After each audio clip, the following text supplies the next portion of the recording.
We're here at Sheremetyevo Airport in Moscow, and these are the steps you will have to take if you're going to United Kingdom. We're going to London, and the steps we have to take are mostly the same as for any other country that's on the green list and also on the amber list.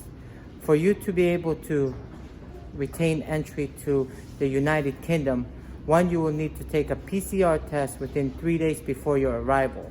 Second, you will need to file for a passenger locator form on the website, which is uk.gov.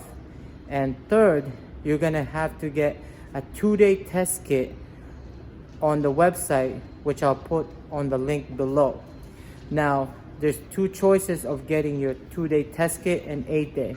It depends if you've been fully vaccinated. If you've been fully vaccinated, you can just take the 2-day test kit.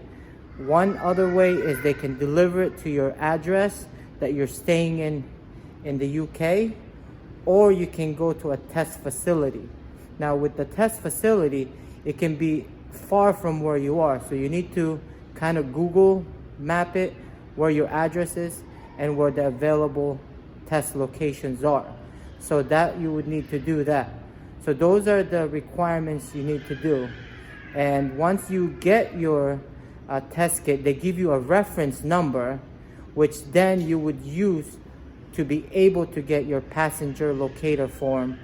And then once you get that, then you have to download the PDF file, either print it or just use your phone to show it before you board your flight or checking in. So those are the steps that you would need to take in order to go to the United Kingdom. We're here in Moscow right now, and we're on our way to London.